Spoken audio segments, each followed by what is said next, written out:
gudoomiyaha xisbiga talada Somaliland haya ee kulmiye ee gobolka Togdheer Xasan Matan iyo wafdi ballaadhan oo hogaaminayo ayaa kormeer indhaindhayna ku tagay deegaanada iyo degmooyinka galbeedka gobolka Buuhoodle oo si absamiya uga socoto diiwaangelinta codbixiyaha doorashadu iyadoo la gudagalay wajigii labaad ee diiwaangelinta deegaanadan uu marayay oo kamid ahaayeen Coodale, Qorlugud, Balicaalale, Qabri Hulul iyo deegaano kale oo ka tirsan gobolka Buuhoodle ayaa waxa uu warbixino kaga dhageystay duqeyda odayada iyo dhalinyarada ku hawlan diiwaangelinta kuwaasi oo sheegay inay si wanaagsan uga socoto diiwaangelintu deegaanadan deegaanahan waan soo dhaweynay komishinka iyo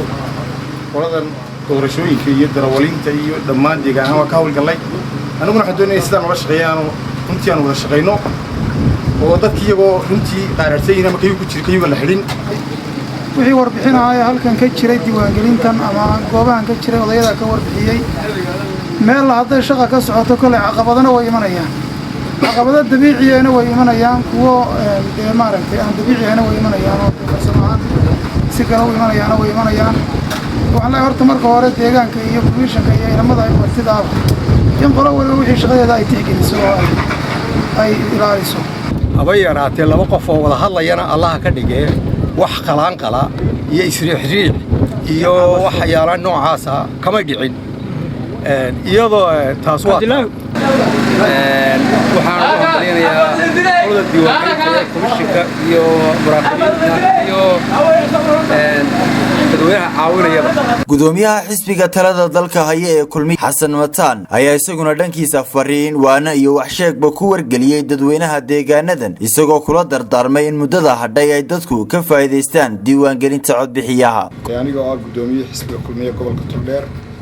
goobahan diiwaangelinta ka socoto waxaan joognaa imika magaalada Coodale ilaa xilliga aanu nimi ee shaqaduna way socotay inaad si wacan u diiwaangelisaan oo dadaashaan oo si daacad ah ugu shaqeysaan oo wax weeye qofku marka uu shaqeynayo hawlahan oo kala haya qaranku uu shaqeynaya qarankana qof kasta xil baa ka saaran marka shaqadii qaranka inay dhalinyaradana gutaan baan aad ugu boorinayaa waana rajaynayaa inay gutaan odayaashana waxaan leeyahay idinkuna dhinaciina inaad ka dadaashaan oo dhalinyarada qudhiina waxa aad la qaban kartaan aad la qabataan idinku qudhiina aad dhiirigelisaan waa sax waxaan kaloo leeyahay deegaamadan waxaan ugu baaqayaa diiwaangelintu ka socoto ee ka tirsan gobolka Buuhoodle meel kasta yihiinba inay dadku isdiiwaangeliyaan inay diyaar garoobaan inay iyadoo waqtigii iminka uu kooban yahay oo intii si badnayd xilligii loogu talagalay diiwaangelinta majoritigeedu ay hadhay waxa uu hadhay sanaaduuqdii ahayd xagaad ka codeynaysaaba iyagu shaqadoodii ay harsan tahay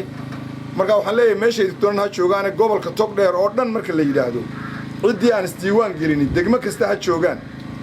inay isdiiwaan geliyaan gobolka Buuhoodle ayaa waxa uu kamid yahay goboladii ugu dambeeyay ee lagu soo xidhayay diiwaangelinta codbixiyaasha dalkan Jamhuuriyadda Somaliland waxaana la filayaa inay ka soo baxdo natiijo wanaagsan Cabsa Faarax Cabdilaahi TV-ga qaranka Somaliland Qorlugud